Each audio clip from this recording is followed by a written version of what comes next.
Adik ibu tengah hack.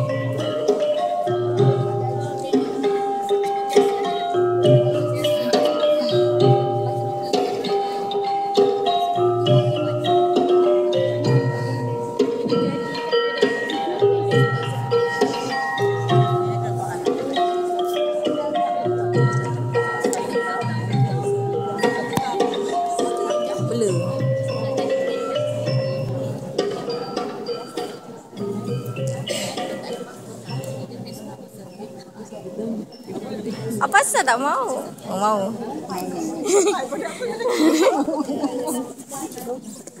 mau. Aku macam gitu cepatlah Rosman dah duduk aku tengok.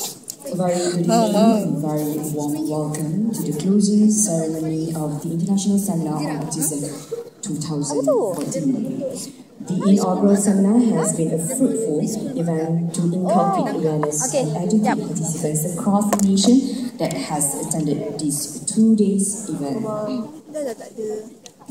Indeed, this international seminar has paved the way for much more work and awareness to be conducted by the relevant parties to ensure that realization sets in that autism is not a tragedy.